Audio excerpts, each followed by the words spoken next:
The teenagers of the 20th century showed early signs of becoming an agreeable, mildly progressive interlude.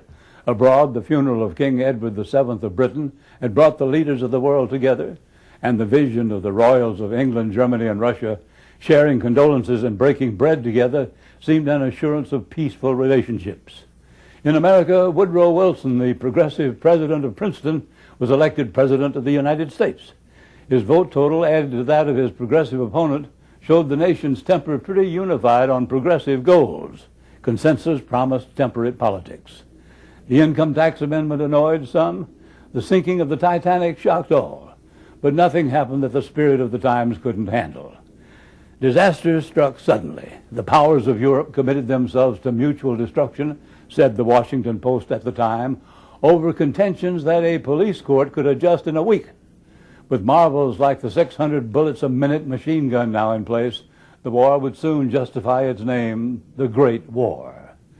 The German Kaiser precipitated it without any clear purpose. Germany had been rising to preeminence from natural causes. If Wilhelm had been asked what he wanted from the war, he could only have answered, more, quicker. The war would prove the seminal disaster of the 20th century. It would take the rest of the century up to 1991 and the collapse of the Soviet Union before the ills it caused could be remedied, and the unprecedented loss of life never could be.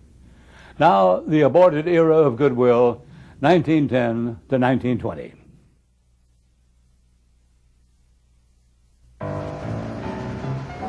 The world found itself in a period of optimistic transition. The pioneering accomplishments, progress, and technological innovation of the century's first decade pushed the world forward, confident about its future. Since the advent of the Industrial Revolution, European nations were enjoying a steady growth in population, foreign trade, and industrial capability. Politically, pacts and policies held the monarchies of Europe together, ensuring what appeared to be on the surface a lasting peace.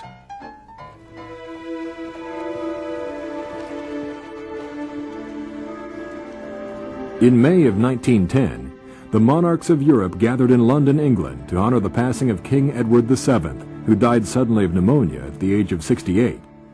The late King Edward had 8 brothers and sisters, and most of them had married into other royal families.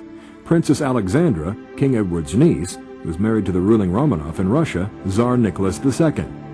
King Edward's sister, Victoria, had married the German Emperor Frederick III, and her son was the current Kaiser Wilhelm II.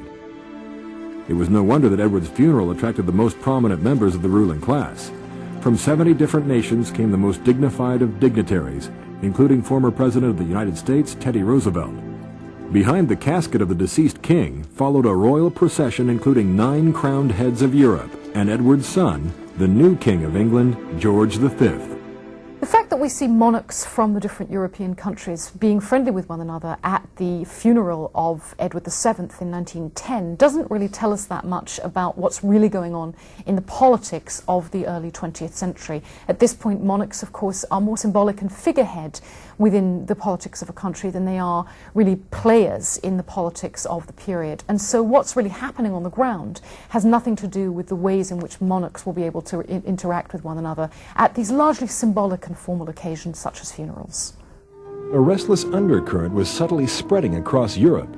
Rivalries and suspicion between the continental powers simmered as competition for world markets increased.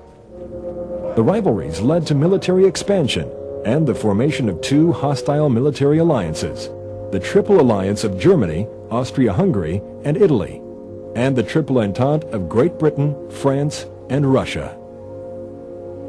Germany, under the leadership of Kaiser Wilhelm II, continually fueled the fire, seeking a more active role in world affairs and